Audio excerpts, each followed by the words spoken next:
Good morning. Morning. How's everybody this morning? I'm tired this morning. You tired? Mm-hmm. Yeah. I'm doing okay. I slept in. Yeah. We are the Bakers. I'm Julie. I'm Jim. And we do these live marriage videos. This is our third one that we've done. Saturday mornings at 9 a.m. And we come up with a topic ahead of time. We just want to help others with their marriages by sharing, being honest about what has happened in our lives and in our almost 11 years of marriage. Yeah. It is a beautiful day, and I think we'll jump right in. So this morning we're going to be talking about respect, what respect is, what disrespect is, and of course this is going to be different, somewhat for everybody, but we're going to try and touch on some of the points that we think are important. Yeah. So we're looking at notes over here so that we remember to say everything that we want to say. All throughout our marriage, early on, we really had to learn about respect and respecting each other and what does that mean. And it hasn't gone away really. I think we're better at respecting each other and showing each other respect. But it's something that is a continual everyday thinking about your spouse and how do you respect that other person? How do you show them respect? Because once you start down that disrespectful path, it's easy to lose trust. It's easy to lose, faith in your spouse that they love you if they're not respecting you. And respect is a huge thing for both people. Yeah, and it's going to vary, right? Like we said, from person to person, but maybe even somewhat based upon gender a little bit. So for me, kind of a general disrespect. I think it's important to acknowledge people. I think it's important to listen to people and make people feel to be, that they are being listened to. I think it's important to listen and respond. A lot of times they call that active listening. But I think that's very important. I think that, that other person needs to feel like their thoughts and their ideas are, honestly being considered. And I think that's really important. Yeah. And something for me in general, when people insinuate with their words or with their actions that I'm not competent or I'm not smart, that's something that really, for me, is very disrespectful to me. And people who want to control me and put me in their box. So if they have a picture of me, of who I should be, and they put me in that box, that's something that is very disrespectful to me. So even when coming up with this, before we're doing this video, Jim and I asked each other, well, what are the things that make you feel disrespected? And it took us a little while to actually verbalize it, come up with the words.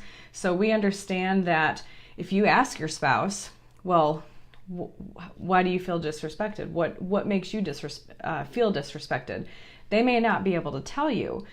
So we thought about some of the ways that, how do you figure that out? So you can do self-evaluation. I mean, you can look at yourself. Think about when you're driving somewhere. Think about when you're at work. Think about what are other situations that you could be in where you can more easily say, I think, that person was so disrespectful to me, where you may not be able to say that about your spouse because you don't think about it that way. Yeah, and I think it's really important. I mean, the introspection piece is it's kind of that self-knowledge, that's super important. If you don't know, how are you going to tell someone else, right? That this makes me feel good about myself, or this makes me feel, bad about myself, or, whatever it is. But you need to know that, and you need to be able to articulate that to the other person. Obviously kind of ties back into communication and being able to, have those conversations. But, you got to, certainly a part of that is kind of working on yourself and knowing, those things about yourself. And, those things will continue to change over time, of course. But, revisiting those things and continuing to kind of have that self-talk and knowing what is good for you and what is not so good for you. Yeah, and so let's talk about in our marriage the things that make us feel disrespected. So do you want to go first? Yeah, so I'm not a big fan of being talked over. I think kind of goes back to you need to be listened to, and even if you don't agree with what I'm saying, at least hear me out. And try and understand where I'm coming from, even if my idea seems ridiculous, which sometimes they are. But it's important to me that I feel like you listen to me, and had some respect for what it is I'm saying, even if you don't agree with me. That's just a quirk of Jim, and something that gets under my skin. And gosh, I mean, even today, I mean, even if we know these things about each other, we still struggle with those things sometimes. And, sometimes you get selfish, right? You get so involved in what you have going on, and you forget about that unit that you are. And it's, you gotta come back to that, right? You gotta recognize, I'm being selfish in these things, and gosh, I need to come back, and we need to be that unit again. Yeah. And Jim probably knows this about himself, and he's probably always been this way. It's just that in our marriage, it's something that didn't occur to us to tell each other, hey, I feel disrespected when you do this, because you don't say that to people. You don't ever say, when you do this, I feel completely disrespected. It's usually not something that comes out of your mouth. Mm-hmm. So while Jim may have always been this way, and he feels this way, it took us years to get to the point where I don't talk over him, and I still do it, especially when I'm excited and I have stuff to say. But I know that he does not like it when I do that. And so I really have to be conscious of, Julie, shut your mouth until he's done talking. Yeah. And like I said, I mean, that's a continual process, right? I mean, there are things that I know that Julie needs and things that she appreciates. And, she just, as a person, right, at her core, she needs those things. And, I know those, but I still screw those things up. I mean, there's certainly times where, I completely drop the ball on those things. And I guess that takes us back to one of our previous videos where, you need to learn to apologize, right? Mm-hmm. You need to come back to the table and tell that other, part of you that, gosh, I'm sorry. I'm a knucklehead, and I apologize, and know that each other, excuse me, are trying to work towards the same goal, right? You're trying to be on the same page. Right. And so something that bothers me is when I don't receive affirmations that I'm doing a good job. So when I clean the house, I mean, even though that's something that I do, and that's just what I do, I still want to hear, oh, the house looks nice, or thank you for doing this. And so that's just something, again, that we just have to work on as a couple. I need to be more vocal about telling Jim, hey, I didn't feel appreciated when you didn't say anything about this. And when we were first, married, I mean, that caused a lot of fights. That caused a lot of yelling. Why do you need or why do you need someone to tell you that you're doing a good job? Or, with Jim, I'm like, well, if you would hurry up with what you're saying, I wouldn't have to interrupt you. No, I'm a slow talker. I mean, those are very hurtful things to the other person. Now, do I care that I'm being talked over? Maybe sometimes. Does he care if he gets affirmations or not? Probably not. So we are completely two different people. So when something that we talked about before doing this video, and we still do this today, is that you listen to each other. So early on, when we were, yelling at each other and really fighting a lot, what we should have done is really key in and listen to what the other person is saying. But you don't do that when you're fighting. You're just like, okay, what did you just say? Now I'm going to say something back to you. So as you grow and you mature in your relationship and work on these things, you start to listen to the other person. What do they complain about? What are they saying? And this will help you in any situation in life. What is that person? Don't just react to what the other person is saying. Respond to it. Do you respond by talking to them? Maybe that's what they need. Do you respond by listening, just listening and hearing what they have to say? That's something that will can give you some clues of what the other person needs in their life to help them feel respected. And I think it's I think it's natural for us to be kind of selfish people, right? And we don't necessarily mean to do that, but we're thinking about ourselves, and even in the example of having an argument, right? I mean, you can, that other person's talking, and you're just like, okay, I'm just waiting for you to finish so that I can say what I want to say. Right. And Julie's exactly right. You need to listen to that other person, and it comes back to that, listen and respond. Thoughtfully consider what that person is saying, and say, okay, I understand where you're coming from now. Thank you for explaining that to me, and taking the time to do that. Yeah. And that's hard, like she said. I mean, in the beginning we didn't always do that. It was just, okay, you're done, now it's my turn, right? And that wasn't a conversation. That was just yelling back and forth at each other. And so maybe something that you can do, if you are in that point in your marriage where you're fighting all the time, they tell you, take a break, cool off. That's something that if your spouse needs to do that, that's something that Jim would have done, early on in our marriage. He's like, I need to go take a walk. I would follow him out the door because I would not give him that space and time that he needed to think. So I wasn't even giving him a chance to think about, well, why did we have this fight? What is it that I'm doing that maybe I can help my spouse with, and vice versa. So,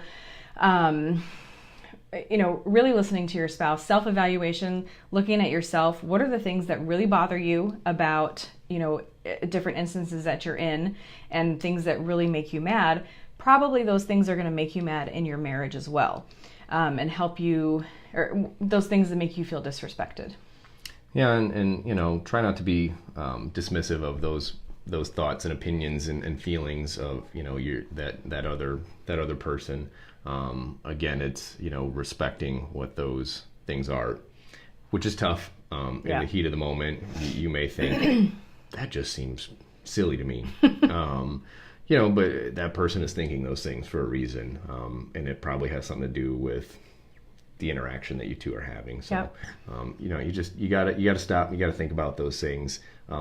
And maybe even continue to process those things afterwards, right? But you've had time to kind of step away from that situation, revisit that in your mind, and think about, continue to think about those things, because I'm sure you'll glean some things from that. Yeah. I think we probably even continue to do that. When we're thinking about things to talk about, we're like, 8 years ago, what did we do? How did we react to each other? How? And then how did we fix it? Right. Yeah. So, we still come back to those things, years later, and those things are still valuable for us, even though at the time, not so great, but gosh, so valuable now, right? We've gone through, kind of the valley, so to speak, and to be able to have those experiences, while not good at the time, are super valuable to us now, to come back and say, man, we really screwed that up. Yeah. But we know that now, we can move forward from that. Yeah, and still applying those lessons today. But now we can think as a, normal, enlightened person. Semi-normal. When you're not so bogged down by anger and, feeling disrespected. Because when you feel disrespected, think about how that makes you feel. Think about if your spouse does something to disrespect you, if a coworker does something to disrespect you, anybody, you feel horrible, and either you want to crawl up in a little ball or you want to attack. You want to do that, attack the other person. So your spouse feels the same way. Jim is a human just like I am. He has feelings too. Just because he's a man doesn't mean he doesn't have feelings, which we have talked about a lot also. So think about the things that make you feel disrespected. Verbalize those to your spouse, maybe not in the heat of the moment, not in when you're arguing and fighting. Write them a letter. I don't know, write them an email, do something like that. So we are going to continue these videos. We like doing this, and we hope that if you have any questions for us, again, one of the things that we really focus on is being honest with people about our marriage, about our failures, our weaknesses, what we've done to overcome a lot of issues. So please email us, go on our blog, ask questions. We will give you those answers. And if you have topics that you want to talk about, we're happy to put those in on these videos. Yeah, and I think we've mentioned this, excuse me, in the past. We've had people, other couples, in our lives in the past that have certainly been, resources for us, or people that we can talk to, either in a kind of couple-to-couple setting or, as individuals. Yeah. And and that was so incredibly helpful for us, and we just want to be able to do that for other people. You know, I don't think we'd be where we're at today if we didn't have those people in our lives. We had to have help. Yeah. So, I mean, to those people, you know, we're so thankful. You know, even to this day, I mean, we still have those people in our lives that we can talk to, and we're just, you know, very, very thankful and blessed to have those people in our lives. So, you know, if we can do that for you, don't hesitate to reach out to us. We would very much love to be able to do that for you. Yeah. So next Saturday is the 25th, I think, right? 25th. And we're not going to be live because we have family in town, but we're going to tape it Friday night, and then we're going to post it on at 9 a.m. in the morning next Saturday. So we're not sure. Oh, no, we do know what we're going to come up with. For once, we've prepared. We're going to talk about, you know, growth in your marriage. You want to grow together because, especially if you have children, you know, they're going to leave the house at some point. What are you doing to keep your marriage together and not apart? Yeah. You're laughing? Yeah, no, I was making the sad face because I was thinking about, you know, our daughter someday leaving the house, and you know, it's going to happen. Yeah. You know, just you want to like your spouse when they leave the house, and you don't want to be starting from scratch and ground zero. Yeah. You want to have that relationship going so that when they leave the house, or when big life events happen or tragedy happens, you have each other to cling to. Yep.